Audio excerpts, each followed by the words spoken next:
Blood satellite.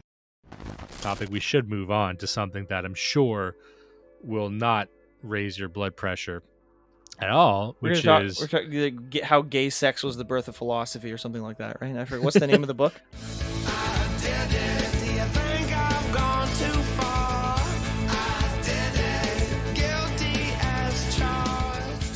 the book is titled Selective Breeding and the Birth of Philosophy by, and I got this name wrong last episode, I was kicking myself. His name's Costin, not Constant. Costin Vlad Alamariu. Mm-hmm. That's his name. That is the real name. Bronze Age pervert. It was rumored to be this individual for a long time. He openly admitted to it around the time when this book dropped. This was sort of his, I'm not calling it a coming out, but this was, I think, him more like, I'm serious now.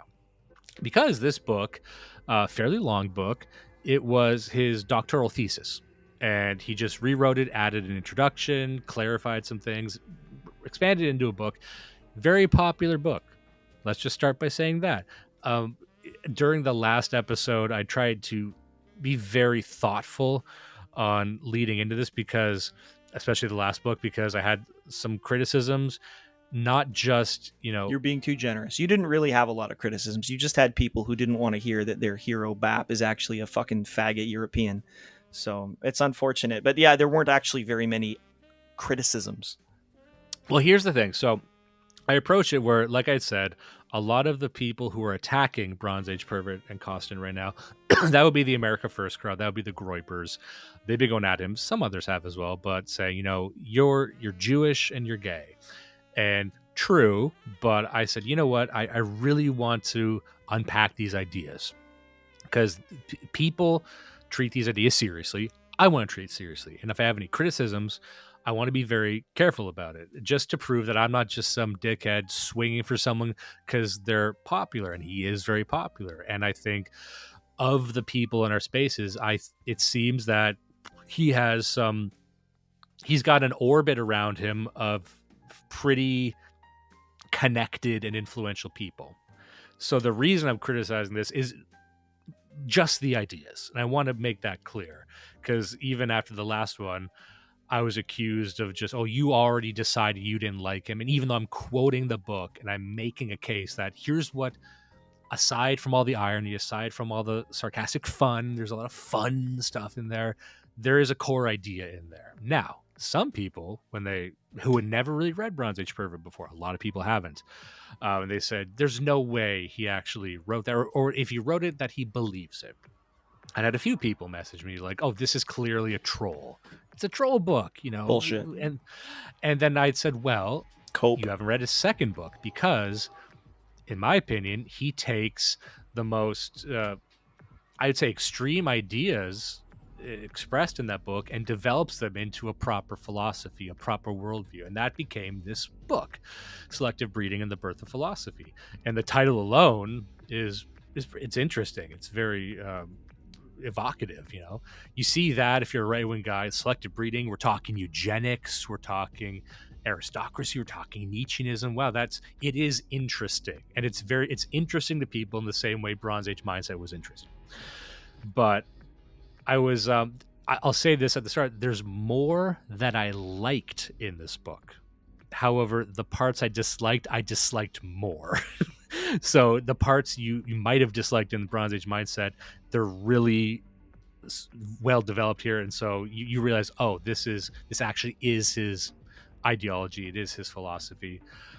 People will hear doctoral thesis and they'll think, well, that must be the academic rigor applied to this. I've seen some really bad theses. I've seen some. Also, on the Dissonant Right, are we really pro-establishment? To me, and I heat for this all the time, but to me, if you have written a doctoral thesis and you went to a mainstream Ivy League school, you're already a fag. I don't even care whether you fuck in the ass or not. You're gay because you're part of that, whatever you want to call it, part of that sphere. So the fact that, why are we going to give it extra respect because it was a doctoral thesis? Just pretend it was written on a napkin and evaluate it based on its merits, based on its actual merits. I've seen some people show me their master's thesis and they've gotten past the board and I'll Yeah. look at it after it's been accepted, and there's typos, there's like grammatical errors, that it's poorly sourced. So I'm not saying that's exactly what he did here, but I'm just saying when you hear doctoral thesis, you'll think ooh la la, but no ooh la la. There's some Yeah. dog shit that gets through. Yeah. I just wanted to start with a couple points. These might be a bit disconnected, but I'd mentioned last episode that Costin takes a lot of influence from three figures: Nietzsche, Leo Strauss, and Camille Paglia. And he expresses this at the front. I just wanted to open with this because I didn't get to quote it last time. And we covered this in a Paul Gottfried book about the history of neoconservatism, discussing Leo Strauss, who was a foreign Jew who came to America and founded the intellectual movement that became the neoconservative movement politically. He's the heart of neoconservatism. He says here, there's been much nonsense written about Leo Strauss and the Straussians since at least the early 2000s. The Straussians' paranoid and hysterical detractors. Reading this now, this is really fucking not really well written. And the Straussians themselves are wrong and deceitful. They are so powerful that they've been almost completely eliminated from the few positions they once held at prominent universities. What is true is that until recently, the Straussians, for all their faults, had the virtue of at least being generally tolerant of unusual points of view. Whatever their faults, one shouldn't hate or pick on powerless, tolerant minorities. Can I just, because is this right in the beginning of the book? Yeah, this is just the intro where he's just saying like, I like Leo Strauss, and the so Straussians tolerance of new and strange ideas is a virtue. His words. Tolerance of new and strange things is a virtue. Okay. Yeah. And Cool. So it's like, and he liked the Straussians because he was in their circles. He would talk about kind of coming up academically in this space. So he just, whatever you believe about him, they tolerate the group of weird neocon Jews seem to love Costin. Whatever. Okay, now he gets into we're just reading it, right? Like we're not commenting. We're just telling. So if anyone doesn't think Leo Strauss is the coolest motherfucker alive, maybe you don't like how this is starting. If you don't think Camille Paglia is like the coolest bitch, like a weird lesbian feminist, yeah. Camille Paglia revels in being provocative. She calls herself an anti-feminist feminist, a transgender person, critical of some transgender fights. Paglia burst onto the scene in the early 90s. Her book, Sexual Personae, made her a media sensation. Who, like the feminist who like makes fun of other feminists, or you know, some of her comments would be like, men are... It is deep within men the desire to rape, and that's okay. I think that's what, like, a lot of people, especially like when like Jordan Peterson, he was getting popular, a lot of people in our spaces glommed onto Camille Paglia because she's the good feminist or the cool feminist. She wears leather jackets, she dresses like Curtis Yarvin basically. Yeah. And like a more masculine Curtis Yarvin, but and if you actually, it's really trippy stuff. Like it's almost like the Zizek of feminism. Like you read it and it's just layers upon layers of strange things colliding. Kind of like the Vanguard's Journal, which is actually good and actually cool, and everyone should read it. Very. Now he starts off. When he says selective breeding, the birth of philosophy. In short, headline here, it's that the entire concept of philosophy as we know it is sort of an aristocratic pursuit, and it's inexorably tied to the idea of eugenics and breeding. That's what it is, and he'll get into how that is, but he goes back to ancient Greece, he goes back to Socrates, he goes back to Plato.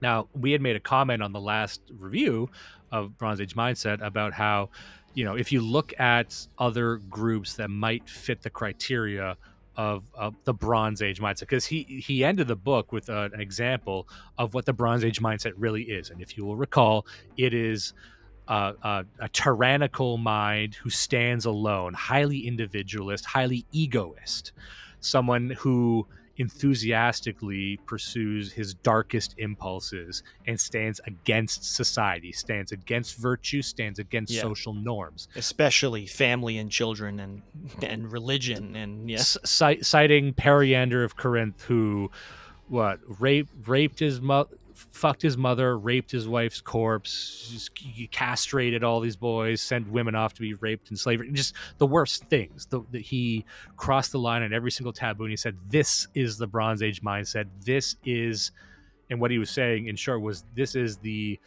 hostility you must represent towards the mainstream culture, whatever the mainstream culture is.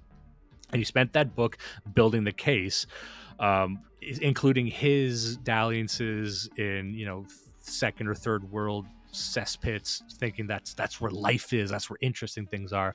And it should be no surprise that he would think that the gay underground culture of the 1980s was where all the cool people were. But anyway, so that's really the case he's making about.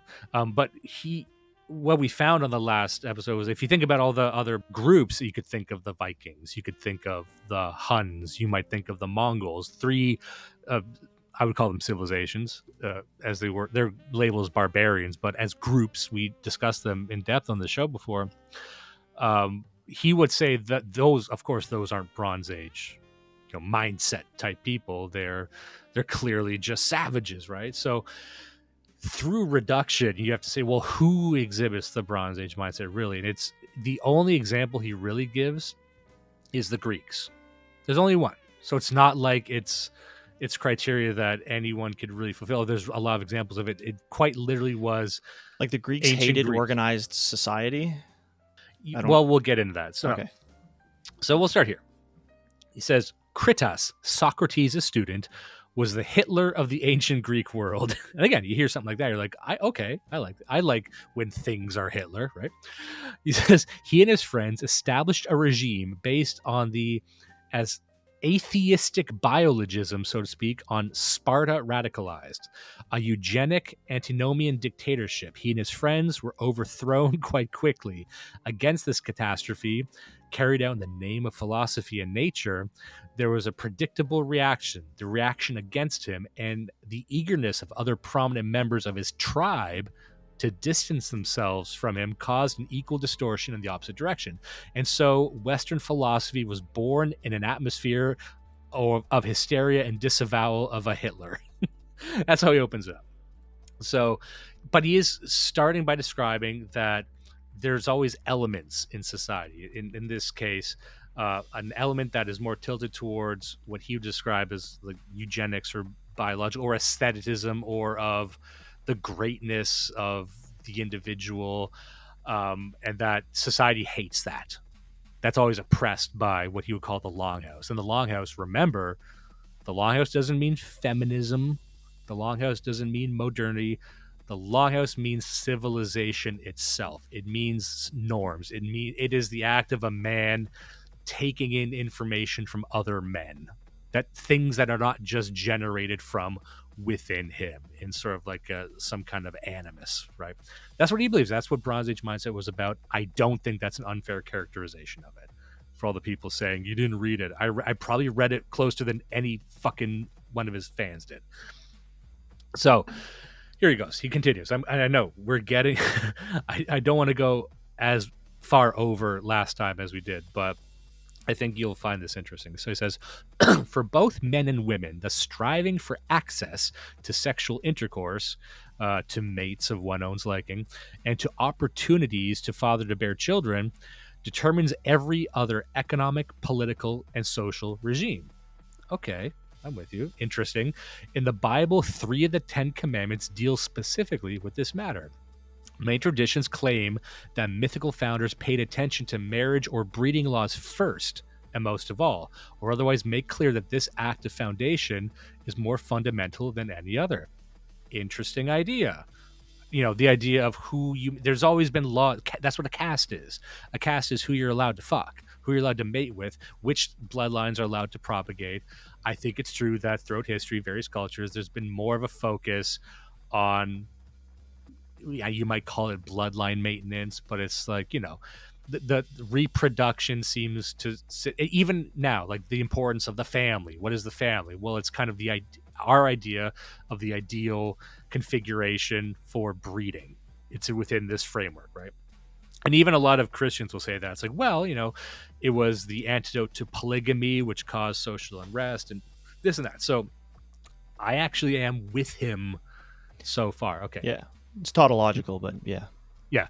He says social conservatives, among others, often remark on ancient man's, or at least on the Bible's care for these matters, but reduce it very frequently to the formula of, quote, the family is the basic unit of society.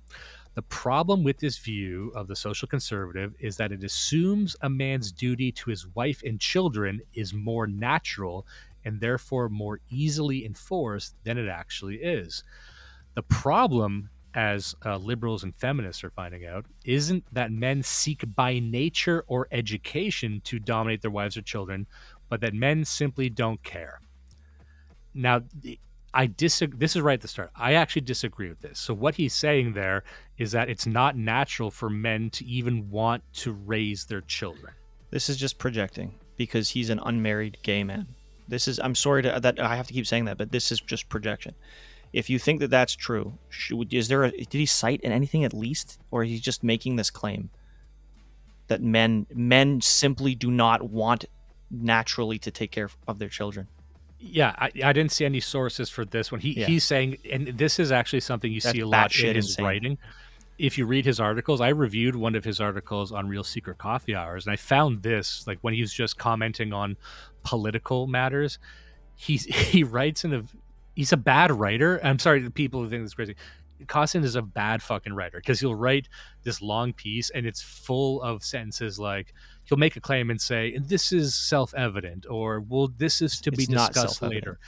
The idea that you can make a claim and say this is to be discussed later is a rhetorical hand-waving that not enough people...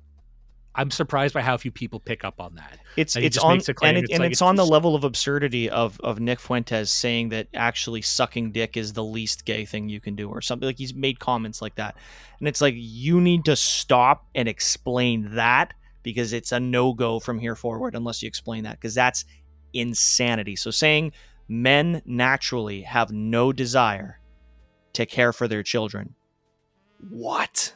And he's saying, like, he's also saying there's no patriarchy, because feminists will say there's, of course, a patriarchy that's dominated society, or a concept of patriarchy. So he's saying that they mean like historically there's no such thing as men controlling society? What does that mean? Kind of, I guess. He's saying that men in their natural state don't even care to dominate women. That's what he's saying. So why has it happened throughout all of human history? Like, every single instance of human civilization has been men dominating women. Because I always talk back to, like, a book that people love is The Ancient City by Fustel de Coulanges, which goes into detail about the ancient Roman estate, like how the man at the head of the household and his slaves and his extended family, and it breaks down in detail the hierarchy there. And so it seems obvious to me that men have always wanted to control their space. And by the way, Costin, even animals do that. Animals like to control their territory. And so their territory for men that they want to control is their household, is their land. So the idea that he wants you to believe that you're just like a wandering nomad deep down. To split it, I would want to give him some rope. Like, you could say, I don't think this is true, but you could argue that men come to it naturally but have no desire. Or conversely, you could argue men have desired this throughout history, but it doesn't come to them naturally. But it must be one or the other. Or the third option would be they desire it and it's natural. But the fourth option, where they do not do it, they do not want to do it, and it is not natural, that is insane, because it runs counter to all historical record of human civilization. Like, I shouldn't even have to say this. It's plainly untrue on its face. Yeah, and I was surprised I didn't see him really develop that later in the book. It's taken as a given, and I don't accept that it's a given, but I think that sits at the heart of what his entire world outlook, because you need to believe that to believe the rest of this stuff. Yes. So he continues with this. He says, who wins in the sexual market as it is formed in a particular society, who gets to breed, is closely related, nearly identical to the question of how the next generation in that society is to be constituted. The question of the sexual and breeding laws is therefore identical to the question of regime, constitution, or foundation as such. Don't hate this idea because, what is a nation except the people, and what is the people and how they organize themselves? Okay. Yeah. Here's an example he gives. After the Manchus took over China, they were acutely aware of what had happened to other previous conquerors and how they had been ultimately assimilated by the subordinate native populations. By the way, this is also what happened to the Mongols when they took over China, and maybe these are the same groups. This is also what happened to the Huns, a lot of the great barbarian peoples. This is what happened with the Vikings. That's why we have Normandy, the Normans. They integrated and interbred and eventually kind of just washed throughout the population, changing the DNA and the character of those peoples, I would argue, forever. But, okay.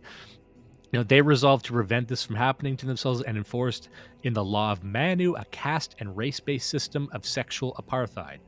True, this is something that's happened. No argument there. And he goes in, he's a lot harder on Christianity in this book. He was, of course. I was kind of surprised that he didn't really get into it that much in the previous book, knowing what I know about him, but he made up for it in this book because if you know anything about the Nietzscheans or the Vitalists, Christianity hate fits, Christians. It fits within slave morality to them, slave versus master morality.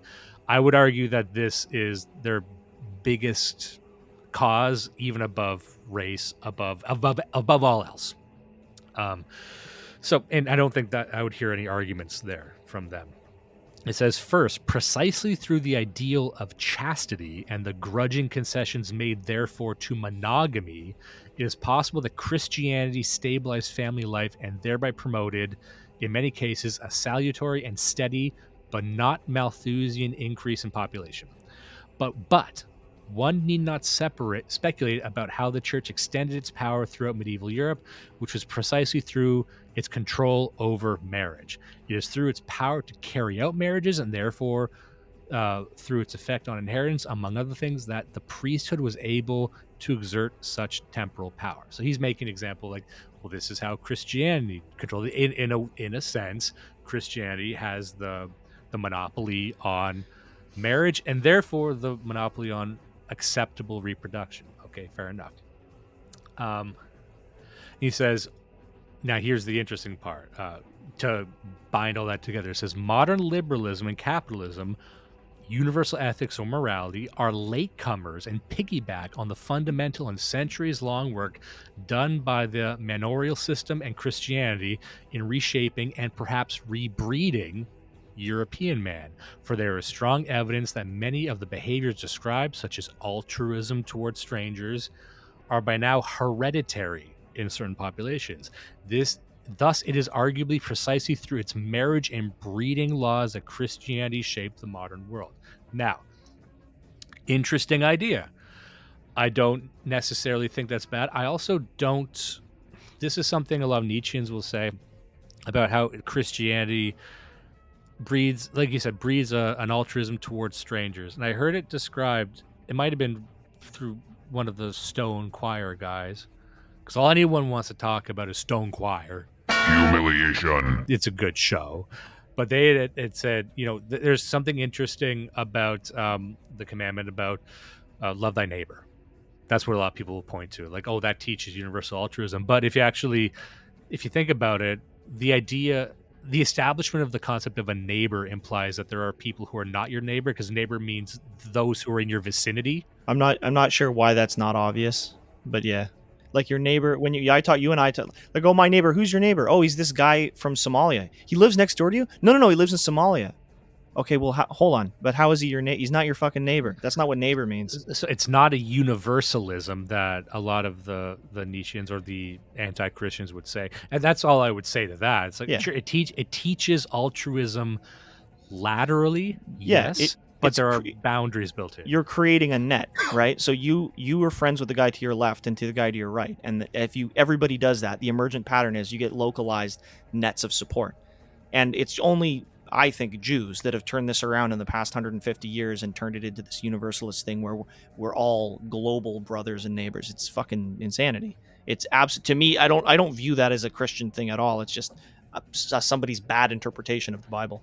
And I don't want to get too deep into that, but that's just, I think, one thing. This was a problem we didn't always have. We always had borders. We always had ethnic groups, even within 1,000 years of Christianity, with Christians not actually accepting their quote unquote neighbor if their quote unquote neighbor was a Muslim, right? They just kill him and put his head on a spike. We did that for 1,000 years as good Christians. So there were ethnic identities permitted within Christianity more so than you would have ever seen in Hinduism or Islam or Judaism.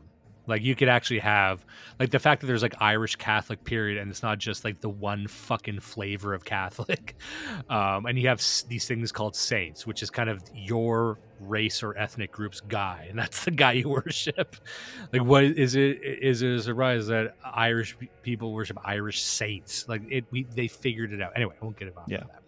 He says, those who care about human excellence and its cultivation can't therefore ignore the problem of human groups, because individuals don't arise randomly out of vats, but are born and bred, come from long-established groups with long-established marriage patterns and long-established physical, intellectual, and behavioral traits. Fair enough. This discussion of natural differences or excellences of individuals is therefore not so easily separable from the discussion of natural differences between groups. That is tribe, phyle, nation, ethnos, race, kin, genus, and so on.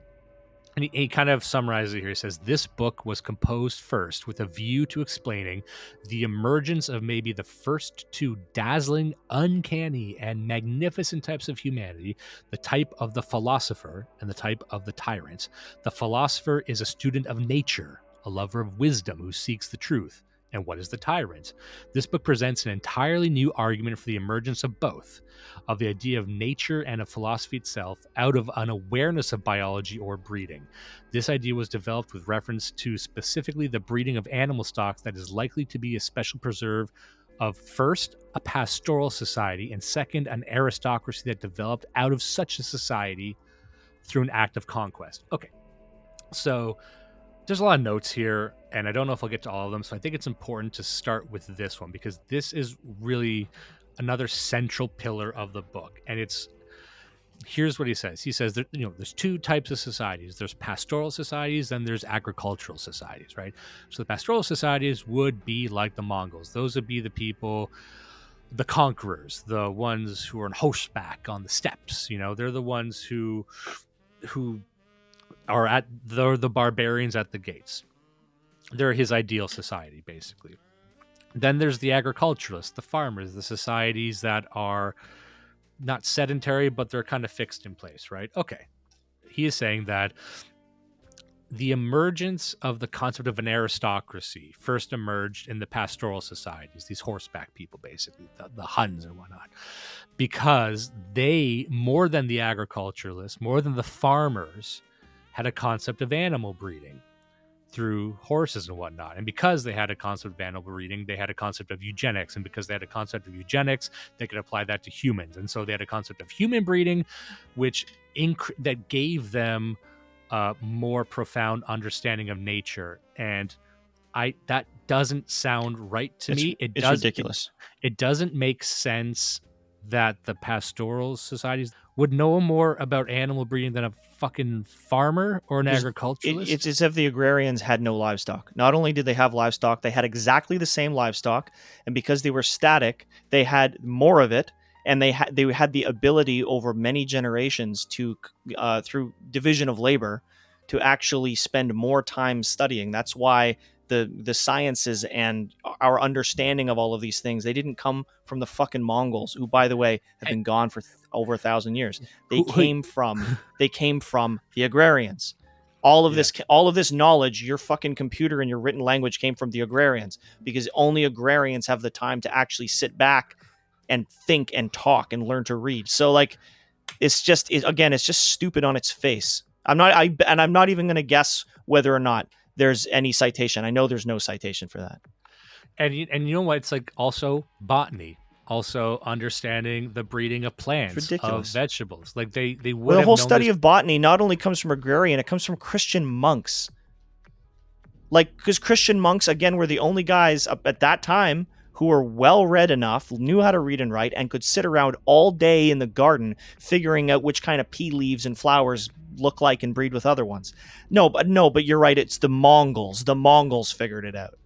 Yeah, and he would say that he will not like that we can mention the Mongols. He won't like that we keep mentioning the wrong type of pastoral people.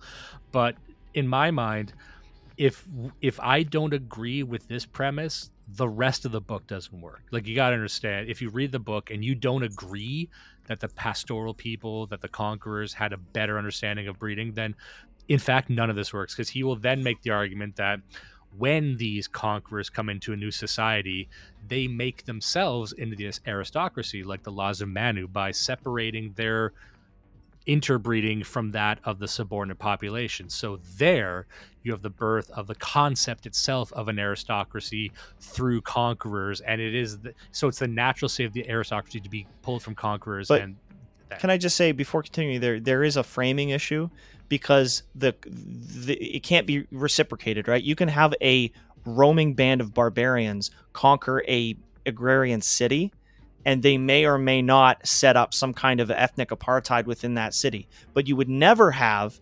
city-dwelling agrarians conquer barbarian hordes and set up an ethnic apartheid within the barbarian hordes, because there's nothing to conquer. There's nothing there. So it's a counterfactual. We don't know what would have happened, because it can't happen, because there's nothing to conquer. And also, he's not mentioning whether or not agrarian societies ever conquered each other and then set up ethnic apartheid. They did all the fucking time. So saying that, again, that pastoralists invented, they did the same thing that we do to each other. They also did. They probably copied us. Like, this is paper thin bullshit. And a lot of people will hear what we're saying and think I'm misreading it, or they'll think that I have a flimsy definition of what pastoral means. But if you read the book and if you understand this outlook, the pastoral needs to mean outsider, and they need to be coming from the outside and dominating a subordinate population, because he will build this into a case, and he kind of built it in Bronze Age mindset, that the root of all innovation, of vitality, is from the outsider, which is why even now, and this was the root of the drama in that sphere, that he will choose a degenerate outsider population over what he sees to be the ossification of virtue of the status quo. So what he's basically saying is that philosophy can only emerge in an outsider aristocracy, an outsider aristocratic caste that has an understanding of eugenics more so than anyone else. That is what he's saying, and that is his current politics as well. And in many ways, whether they're aware of it or not, that is the politics of a lot of the Vitalists too. And that's what I wanted to refocus on. So it's not just aesthetics. It's not just working out and posting images of yourself, which is still kind of gay in terms of comparing that to what a warrior would do. It is gay. It's a gay way to live your life. But then also it's like, you have to understand, he is identifying more with the outsider and the ones that pursue tyrannical individualism above all else. So it is an egoist sort of thing. That's my position on it, and I wanted to get that out of the way. But he develops this idea, like, what do you mean the birth of philosophy? What are we talking about? So he gets into that now, and I'm curious to hear what you think about this. So he says, the momentous discovery of nature, the precondition for both philosophy and science, is the preserve of one very unusual people, the ancient Greeks, and for long thereafter, those parts of Europe where Hellenistic civilization was promoted, first by Rome, and later in a considerably modified form by Christianity and various Christian states that had inherited some of the Roman institutions.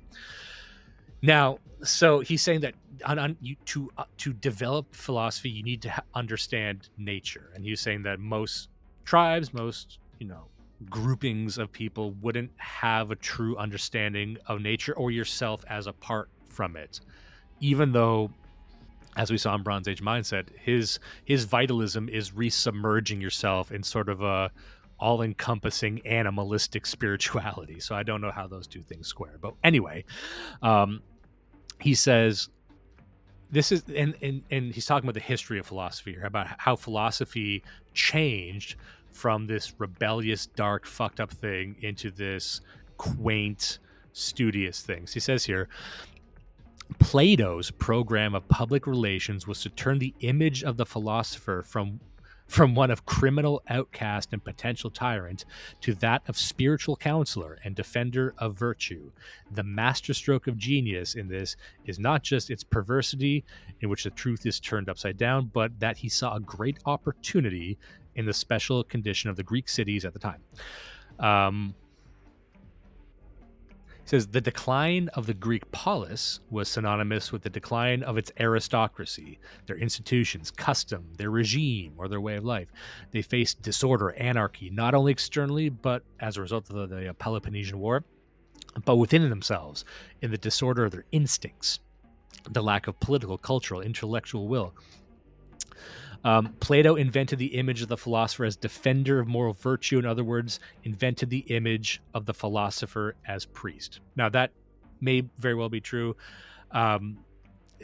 Philosophers, you can fact check that. That sounds about right to me. But Yeah. what he's saying is the transition from philosophy as the critic from the darkness and like a weird witch doctor type into this revered priest-like figure. Okay. Even though it predates Christianity, the priest figure. I mean, he doesn't have to be talking about a Christian priest. I mean, just talking the idea that the moralizing wisdom came from like through the structure of the dominant religion, and then it switched over to just being some random dude who had good ideas. Although I wonder, it sounds reasonable. I don't know the whole story. Like, how connected was Plato and that philosophical milieu, how connected were they to the dominant religion of the time? Were they not, pantheists or whatever? Or yeah, well, he kind of gets into it here, and he develops this idea, and this is also very important to his whole thesis. It says the connection between philosophy and tyranny at bottom has to do with the necessities of educating the first philosophers. Such an education in an era in which philosophy does not exist, established as a tradition, when philosophy is at its beginnings, necessarily risks the production instead of a tyrant. It depends on encouraging a political orientation that's tyrannical from the point of view of the regular polis. It trains certain skills and abilities that are tyrannical. According to Nietzsche, the decline of an aristocratic regime, the decline in particular of the Greek polis, leads to the emergence of both tyranny and of philosophy. Okay, interesting. So he says this thesis, just to summarize it, this thesis is an attempt to show that the aristocratic regime and aristocratic morality is the origin of the idea of nature itself, that at the point at which a historical aristocracy starts to decline, its defenders, in abstracting and radicalizing the case for aristocracy in the face of its critics, come upon the teaching of nature and the standard of nature in politics. It is precisely this teaching of nature, so corrosive to all convention and all morality, that is politically explosive, and that explains the deep connection between philosophy and tyranny, the criminal and feral regime of rule outside and above all law and convention. So in a sense, he's casting himself as a great aristocrat during a time of decline. He's saying that the very fact that we're talking about vitalism at all is evidence of an aristocratic decline, which necessitates a tyrant like himself, presumably, to exist outside of law and convention, to, I guess, rehabilitate it. I'm not sure. That part's always kind of left blurry to me. He's just saying that the savage aristocracy is called forth by decline, essentially, and that is him, I guess. He says the claims I try to elaborate here are the following. Number one, that the Greek world is, from the earliest we can tell, stratified into a conquering and a conquered people, an aristocratic element and a banuistic or serf-like element. And that the conquering or aristocratic caste already contains from the beginning certain peculiar institutions I will later show to bear directly on the problem of tyranny and philosophy.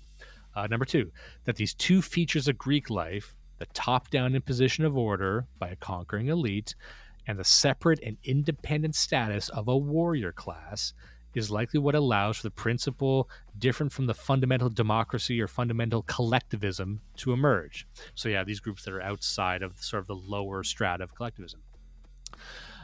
Number 3, that this principle consists not in the preservation of people itself or as a collective, but in the struggle for individual superiority, understood as a matter of the supremacy of one's blood with direct analogy to the animal world, and which is manifested through physical supremacy, vitality, and battle prowess. So what he's saying is, here's the warrior caste. This warrior caste is permitted to exist outside of the status quo, maybe not above it, but aside from it. And these people are allowed to pursue rabid individual glory, the quest for godhood, which he outlined at the ends of Bronze Age mindset. He says this group is essential, and this group, through its sort of independent savagery, he talks about, the supremacy of one's own blood. Well, what do you mean by one's own blood if you also don't have a conceptualization of your ancestors, which is another form of collectivism, arguably? Like the idea that you as an individual don't give a shit about your family or your ancestors but care about your blood, that doesn't track for me. I make the case that I don't think these warrior castes were so hostile to the idea of having a family or the desire to reproduce. You see what I'm saying? And that, do you see what I'm saying there? Like, he wants you to believe that this group, these young savages, never wanted to have a family, and that's a more basic drive of probably closer to the opposite. Like, I think in some cases the animating force is that these men cannot have a family. Like, how many cases have we had where the government is overthrown because your young warriors come back from battle to a place that doesn't welcome them, and there are no women, and there is no land, and there is no food and work, and so they just kill the government and take it? Like, is that you? Is that your Bronze Age mindset? It is, right? Because, like, they don't care about the system, they don't care about your fucking rules, they're taking what they want. But why are they doing it? You can't say it's you can't say it's because they hate women and family and rules. No, they just want to like, you could say it's chasing godhood, maybe, or it's identity through violence. But to say that these guys just don't want to have women and families and land is ridiculous. Like, that's one of the main motivations. So. Well, also, I always think back to the Vikings, who were a pretty vitalist group, and a lot of people would say that they are. It seems that my reading of their history was there was many times where the Vikings were just looking for a new homeland. They set sail for Greenland. They raided a lot, but they also settled all of those coasts and created villages. So I guess they just ceased. They actually degraded, I suppose, when they actually built villages. They settled Ireland, like they did ransack, but they also set up lots of settlements. There's great stories of these vital people starting their own tribal governments, and they did this all throughout Britain as well. And it seemed that was one way to get a lot of this horde to conduct the invasion, was because we'll give you land and a place to build a longhouse, I guess. But that's what they wanted. Did everyone want that? No, but there's also no mechanism described to, like, you would need to keep this tribe of young warriors feral, because he will say that warriors now are like that. I don't think warriors then were really like that either. You're just kind of mythologizing them. And to the extent that they were useful temporarily, and then they became a liability almost every single time. So I don't know how this is supposed to lead us forward.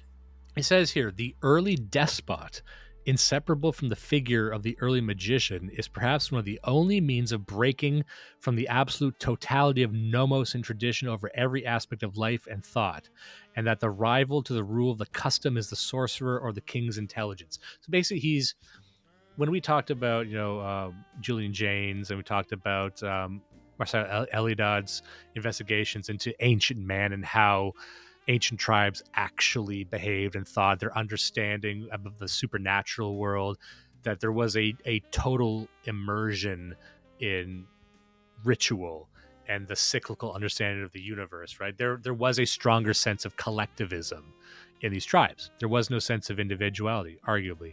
But the only one permitted to exist outside of that would have been the sorcerer, would have been the witch doctor, would have been that individual or individuals whose task was to kind of ingratiate themselves with the unknown. So that's what he's saying there.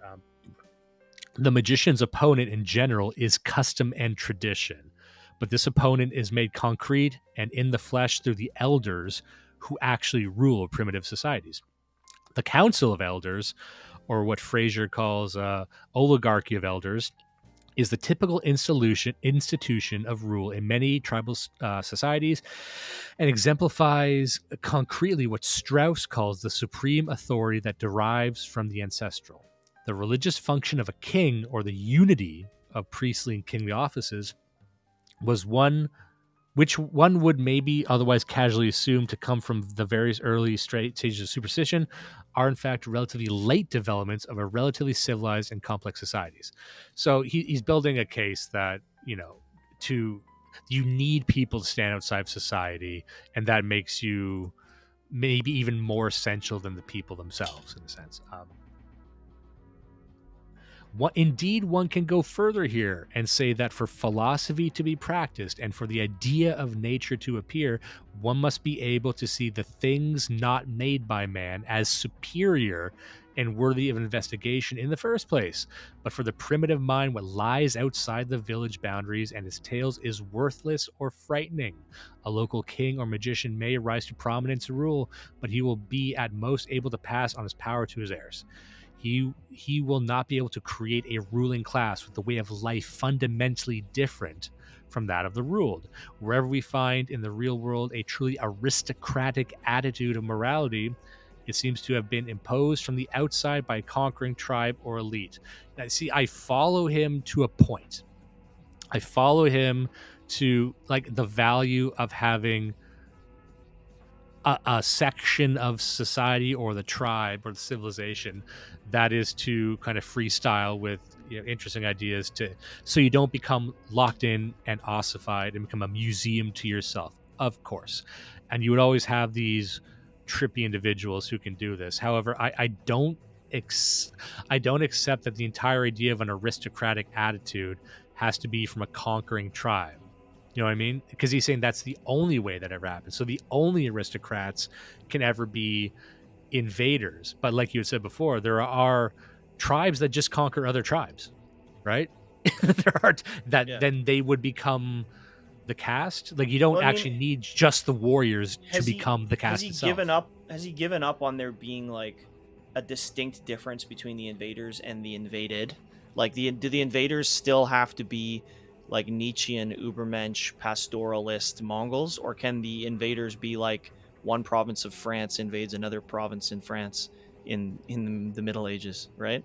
Because like I can see that process of synthesis can revitalize the aristocracy, but to say that like there has to be like this categorical difference and it's always like a true godless free man barbarian every time is just, I mean, you can't be saying that, right? Maybe he says here the aristocratic pastoralist contempt for the limitations of city life or communal life as such. So he's still on about the pastoralism. So like where were the pastoralists invading that reinvigorated repeatedly the aristocracy of Europe over the past 1500 years up until the scientific revolution? Like where's the pastoralists? Was it the Golden Horde? Was it the Mongols? Like who was it? See, the thing is, they invaded the city-states, but they hated being in the city-states, so they didn't live there, but they were also the ruling caste.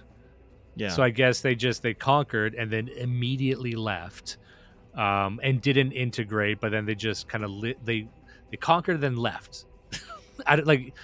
There's no example given here, and maybe I missed it. I don't think I did, but it's like you're not. He's saying the contempt for the city itself. Let me say, the aristocrat pastoralist contempt for the limitations of city life or communal life as such, and therefore of nomos entirely, is what possibly allowed for the development of the idea of nature. Possibly. So he doesn't know. So you're asking if there's a source cited. No. He actually does cite one main source. It's this book called The Golden Bough. Let me just look this up, which sounds like an interesting enough book by James Fraser, that who we just quoted there. 1890 book. So he cites a lot from this book. So I would imagine most of this is pulled from that. But when he uses words like possibly, that doesn't make me feel secure. He's just speculating wildly. At best, he's playing fast and loose with definitions and kind of shifting things around. Like you could. I think it's maybe fair to say that you can reinvigorate aristocracy in a civilization through conflict generally. And if you say that like the nature of the winner tautologically is that they were more vital, more willing to take risk, more willing to do away with the rules, that guy usually wins. Okay, but if you want to say that guy is a pastoralist, we're getting really loose with the definition of pastoralist, because in all likelihood that guy was born and bred on a manorial system within a 1 day's walk of the city that he conquered. So I'm not seeing that there's this huge categorical religious civilizational difference between the two. Maybe that is what he's saying, and in that case I do understand what he's saying, but I think it just gets back to him being a really bad writer and a bit of a dope, or maybe it's not because he's a dope, but for whatever reason he's playing really, really loose with these definitions. No, and he goes on to continue here. He says the warband of youths who live outside the rest of the tribe is associated across cultures with the totemic symbol of the wolf. Romulus and Remus being reared by wolf is not unique by many means. These are the founders of Rome. And in general with wolfish images or themes. Furthermore, the warband was understood to be essentially lawless and of the wilderness. Initiation into the warband meant life with companions in the wilderness. The youths saw themselves as wild dogs or wolves and inhabited by the wilderness outside of the bounds of tribal convention. The warband was mythically associated with shapeshifting, externality, the transgression of boundaries between living and dead, and so on. So just a couple things there that he doesn't really go into in the book, I don't think. But so the warband of youths who live outside the tribe, were they forever outside the tribe, or is that a transitory process before they were reintegrated into the tribe? Because did they just have some young men who just lived like wild men and never married back into it? That seems like a weird thing for a tribe to do. That doesn't sound. It just sounds like a phase they did. And also within a warband, and I got into this in the last book, there's still a fucking hierarchy. Yeah. He makes it sound like it's just this anarchic. It's anarchy. Yeah, it's but not. It's not. Warbands. If anything, it's more strictly hierarchical than a normal village, I would imagine. I haven't been in a warband, I don't know, but I would imagine, from my understanding of I just told you I've been reading a lot lately about like guerrilla, Che Guevara and some stuff like that, and he was talking about the same thing, that like the way that they survived and won was the guerrilla war bands, but the war bands have an extremely tight hierarchy, like more than even a conventional military, because otherwise you can't survive on like a shoestring and rabbits. So it doesn't make sense. Yeah. Remember when we discussed The Collapse of Complex Civilization by Robert Tainter, he talked about the Ik tribe of Africa. And here you see an example of the truly individualist tribe. If you're just a savage out for your own, they don't even take care of their children, and they don't share the homes, and they can't coordinate. You cannot coordinate at all. So how do you take down large game? How do you do wolves have a hierarchy, faggot? Do wolves have little societies? Do they have an order to them? You know, and it's little things like that I really latch onto, where I'm like, you're mythologizing the savagery of the warband, like you mythologize all masculinity as being unhinged. And to him, let me say this: to him, all masculinity in its truest form must be self-interested and unhinged. That's what he's telling you. And again, I know people hate it, and I keep saying this, but if you are a person, a man who believes that true masculinity is just being constantly mean, violent, self-centered, unhinged, does it match up with the fact that the person saying this is both A, Jewish, known for neuroticism, and B, gay, a gay Jew? Like I'm sorry, but being gay and being Jewish lines up perfectly with being the sort of man who thinks that masculinity is just being violent and insane and unhinged and self-centered and narcissistic, and eschews every type of, you know, care for community and your family, and you don't want to have children or you don't want to build anything. But it's funny because he still has to try to take credit for like science and philosophy and naturalism, and like that's all owned by the roving war bands of illiterate ass fucking teenagers. Yeah, well, he says it right here that in his definition, philosophy itself, as it emerges from this conquering savage aristocrat class, philosophy itself is liberation from nomos, and nomos means sort of the status quo of the tribe, the collective, you know, mythology, the collective nature of the spirit of it all. Philosophy is liberation from nomos and a return to nature, and therefore to the teaching of force, the teaching of the beast, the lion and the fox, which is regime independent. The advantage of the philosophers over other men and the advantages of philosophy supplies are, according to Astrippus' statements, in fact, shared to the full by Alcibiades, the pretender to tyranny, if not exemplified by him. It is in this very direct sense that philosophy and tyranny are uniquely related, and that is another central pillar to this, that philosophy and tyranny emerge from the same birth. In their common and unique orientation versus the political regime or political life in general, and in the fact that Plato and possibly Socrates could teach his students special skills for manipulating convention and manipulating regimes.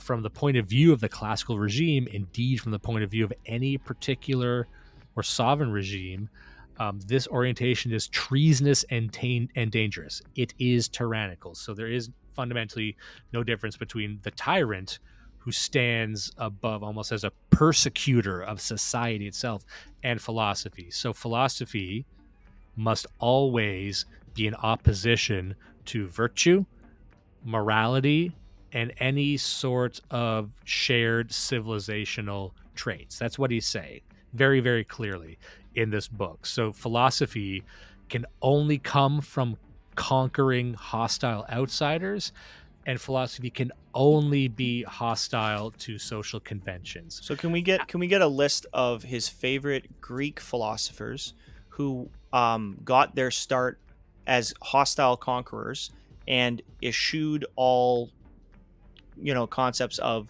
civilization and like everything that you just mentioned? Like, how many of his favorite Greek philosophers fit that mold? And I guess they just weren't philosophers. Like, they don't believe in morality, they don't believe in rules and civilization and hierarchy and society. Because I thought most of what, like, I'm just a peasant, but I thought most Greek philosophers kind of only talk about that. Like, that's actually all they talk about, isn't it? Tell me I'm wrong. Well, also, it seems he doesn't, aside from Nietzsche, he seems to speak very highly of leaders from the Bronze Age, and the leaders are tyrants. So someone like Nero he might idolize, or as we discussed in Bronze Age mindset, the archetype of the Bronze Age mindset was Periander of Corinth, the motherfucking, literally, the mother hyphen fucking corpse rapist who castrated kids for fun and shipped all the women off to slavery. Like all the, so like just the most horrible type of evil person. Yeah. That would be the aristocrat of philosophy. And then put him against Nietzsche, who was a smallish, weedy, sad boy who was afraid to go outside. Yeah, he says the conclusion one can provisionally draw from this is that nature, as a standard different from and ultimately antagonistic to fundamental democracy or rule by the ancestral, seems to erupt into consciousness or to manifest itself, first of all, as animal power and as animal hierarchy. And remember, in Bronze Age mindset, he talks about he's entered into the great halls, the great cathedrals, the great places of worship, and felt nothing. That's what he said. He felt nothing there. However, he only felt any true spirituality with animal worship or toy worship, as he described it from his youth, which I believe is probably true. So you see how he took that and built that into this very serious thesis. You got to. Yeah. People don't connect these two fucking books. Just it's not something that anybody shares with him. He has not corroborated this with any individuals, let alone any past civilizations. Not any that are living, anyways.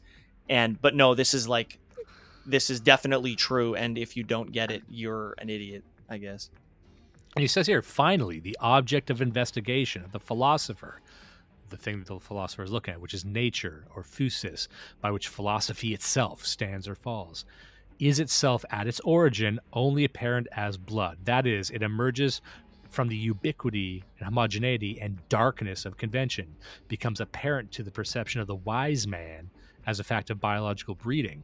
In this, it has rather the character of a revelation or a manifestation to the immediate perception rather than a discovery by logical deduction. Nature is made manifest to the seer and poet through the observation of botanical or animal life and through the persistence of inherited qualities across generations. And again, this isn't something that could be ascertained by a guy with a garden or a farmer or, I mean, again, once he's again saying that it's only the insane sorcerer who could understand the idea of iterations over time. This is why when people, I got into somewhat of a debate about evolution the other day, and someone had correctly pointed out that, throughout time we had eugenic ideas. Like there's the idea of evolution and the emergence of species as proposed by Darwin, but you go back 1,000 years, there's an understanding that, there's a way to breed animals so that you almost create a new type of animal. Thousands of years. We did this with dogs. We did this with horses. We did this with cattle. We did this with plants. This is how we did all this. So the idea that this would only be apparent to deranged, hostile aristocrats, that doesn't track for me. You could argue that the difference between the primary difference between agrarians and pastoralists is that agrarians are the ones who took nature and bent it to their will through breeding and control, whereas the pastoralists just take what they get. They're closer to the original hunter-gatherers, right? Like, yes, they can probably breed horses and sheep, but like the agrarian breeds everything. He's got 100 types of corn. He's got vegetables you've never even seen, and he bred them. So like to say the pastoralists like invented eugenics and breeding, it's probably the single most backwards thing in the whole book. It's completely backwards. It's a defense of those who stand against social convention, and that is why I think that's why it manifests politically currently the way that it does. That's why it's popular. This definitely, and this gives me vibes like the dark and brooding weedy kid in high school, but I mean nobody gets him, and actually he's really smart and really deep, but the Chads don't want to talk to me. Like, it's just like, it's kind of pathetic. It's kind of sad, and I not to punch right, but we have a lot of guys on our side who are kind of soft to that. Maybe have a little bit of that, had a little bit of in their past, or are still like that, and it's not hard to see why this is so popular, because you've got a mainstream cool guy who's saying all of the things that I said to myself when I was, not me, but like when you're 16 and you can't get a girlfriend in high school. Like, I'm actually the cool one. Like, no, you actually are. If you're a social reject and nobody wants to hang out with you, it's not because society is longhoused. Sometimes it is, but most of the time you're a reject for a reason. Sorry, yeah. But and also what I hope people take from this is this is what he thinks being right wing is. It's and not. I've discussed this with him directly on X before, but he said this outright, and I responded to it, where he said that as he was making a stand against virtue signaling and morality and whatnot, he's basically saying that the true right wing is that the vitalism that stands against civilization, basically, because all civilization is longhouse. All civilization is a prison for the masculinity. Somebody needs to throw this guy off a bridge. And so I said to him, like, well, what is right wing to you? Because to me, without getting too granular with it, I think right wing tends to be hierarchical. It tends to be segmented. That's where race realism is, but it's understanding the non-homogeneity of nature, the dynamism of nature, and understanding that there are, like, we hear the eugenics part, we're like, oh, that sounds right wing, or we hear the aristocracy part, like, oh, that sounds right wing because the caste is kind of right wing. Like, all of that sounds good, but then he's saying that no, truly the right wing is that which stands against social norms. I'm like, well, that is also the purview of criminals, of queers, of social cancer, and there doesn't seem to be any proper delineation between any of those things. And that was why at the very outset of this, I'm like, why is it that the Vitalist sphere, aside from a few members, seems to be dominated by antisocial dorks, out of shape people, again, aside from a few, and fucking degenerates and fucked up women? And you know what I mean? Like, why is it so popular with the shittiest people imaginable? And I have to believe it's because right in the DNA of this, right from the fucking genesis of this, is the belief that it's only in the fringes of society will you find that which is masculine, and that you must be hostile to social convention to be right wing. So vitalism is always going to be the embracing of whatever is heterodox, and I would say whatever is degenerate, because if by degenerate you mean what is hostile to society, what is hostile to order, then of course it is pure degeneracy. It could only be pure degeneracy. That's what we've seen of this whole group. So whether or not they, like, you don't have to take their word for it. You can just look at who these people are and what they do. This has blown up over the past few months, I guess, throughout the spring. It's the number of trans and gays and like post-left women and outsiders, Muslims and atheists, and just on every level and every color of anti-Western, anti-white, anti-male, anti-civilization, like all the things that we thought were the right wing that we stood for. You've got a little piece of each of that if you put all of these new weirdos together.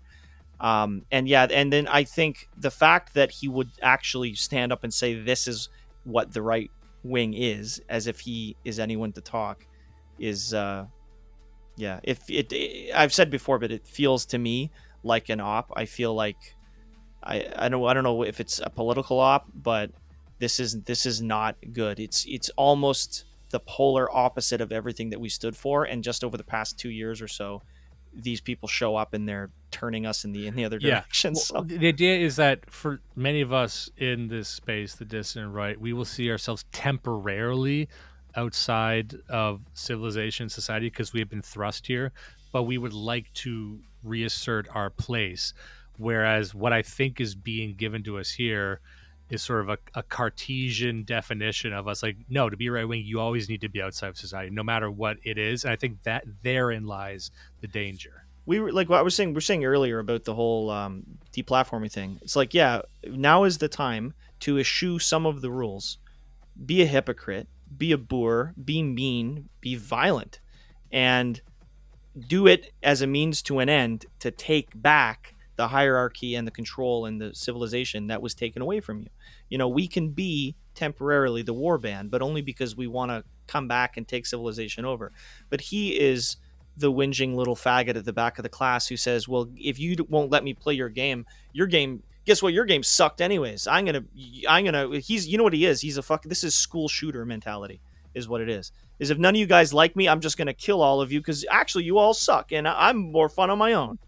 Well, and also consider this, that if you are placing yourself outside of society, you still have a relationship with society. That's why you're there. That's why you're by definition an outsider and a reject. Like, it's literally what defines you is that you're a reject. But here's the thing. If you're also in a shared space, like I'd said, with queers, with criminals, with degenerates, so more than anything, you must have, if you are determined to always occupy the periphery, to be an outsider, you need even stronger walls against the dysgenic. But I don't see that, because what you should see, because Costin will actually say, I think trannies are preferable to moralists. I'm like, no, if you want to be Wrong. in the heterodox space, you actually need to have a definition of what sort of fringe bullshit you won't accept. Because you just accept it all, or say you prefer all of it to the central society, then you are no different than a criminal gay. Trannies are, by their nature, the janissaries of the elite already. And we, the moralizers, through our right-wing moralizing, genuine right-wing moralizing, are the outsiders. Like, by your own... Like, if you want to say marriage is sacred and that all abortion should be punishable by death, now you're actually heterodox. But saying I love going to Thailand and fucking ladyboys and doing heroin, that's not heterodox, man.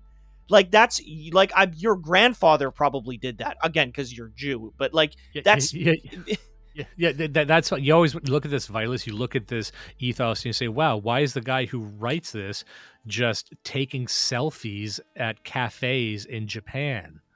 Why is this guy living a metropolitan lame fucking lifestyle, like a loser's life? Not even a nice restaurant, by the way. Like, he's just going to, like, my wife had commented because he had gone to some Hong Kong cafes when he was in Hong Kong, and he's like singing the praises of the milk tea, which is like a $1 strain through a fucking sock milk tea that the locals drink because they can't afford anything else. Like, and he's like, this is so good. Dude, it's not good. It's not good. It's not meant to be good. It's trash, dude. It's trash for the poor. You're embarrassing yourself. This is the thing you need to know about him. He's actually a fucking moron. So he's an idiot. He is the guy. He's the white girl who goes to India, steps off the plane, sees just a random guy covered in beads, and goes, "This must be the spiritual man. This must be the priest." Yes. And just gets taken for a ride. Like, if he's just going to like the shittiest restaurants, like, people back home need to see this, while like locals are laughing at you, you dumb faggot. Like you're a joke. And I the people who don't see this at, like, we're reading something serious. I'm trying to treat seriously, but also it just look at this and look at him. Look at this oaf. Look at this old weird guy. Yeah. And look at the people he surrounds himself with. Like, that whole space. Mm-hmm. Like 0 HP Lovecraft. Are you fucking kidding? Like, these are fucking losers. Like, everyone's got like stories about meeting them or like photos of them. I'm like, I want to meet these them. guys. These guys are like dysgenic refuse. I think we should have a dissident right big tent event, and we just beat them up. Like, we just beat them up. I think that would be fun. That would be a fun event. That has been the 2-parter on Bronze Age Pervert. Like I said, there's things you'll like in both of these. There's things you'll read them and it'll seem obvious. Maybe you like some Nietzsche. Maybe there is utility in slave versus master morality. Maybe there is an argument to be made that Christianity these days unnecessarily occupies a slave morality, in the sense, and I would agree with this, that there's a sentiment in Christianity that self-sacrifice is something you should pursue, like Tolstoy was, like an aggressive self-destructive pacifism, or like the desire to sacrifice, the desire to invite torture and subjugation on yourself, unnecessary sacrifice, because that's seen as, status in a sense. So maybe there's too much of that, and maybe there should be a bit more vigor and vitality in the Christian that they used to have, and that this is a new development. I hear you. There's a lot of this has been hashed out in Christianity for fucking centuries. But so, I'm friendly to a lot of these ideas. I'll read things and say, you know what, that makes sense. It makes you wonder, what is it?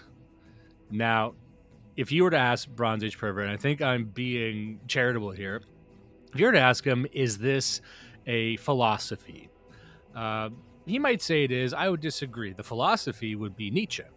Nietzsche's all well and good. Would he say it's philosophy? Maybe. Would he say it's politics? I bet you he would deny that. Would he say this is an ideology? I bet he would deny that as well.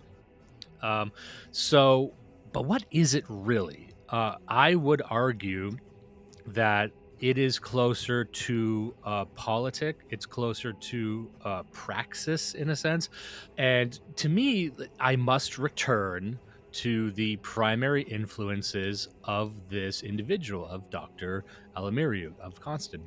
And he is the synthesis of Nietzsche and the slave master of morality, of Camille Paglia, of strange transgender but also anti-transgender feminism, edgy transgender feminism, and Leo Strauss, which is Jewish neocon writ large. Though it's those three things: weird, undeveloped political praxis, and I think it should be judged as that. And for that reason, I don't think it's beneficial for people to involve themselves in that sphere.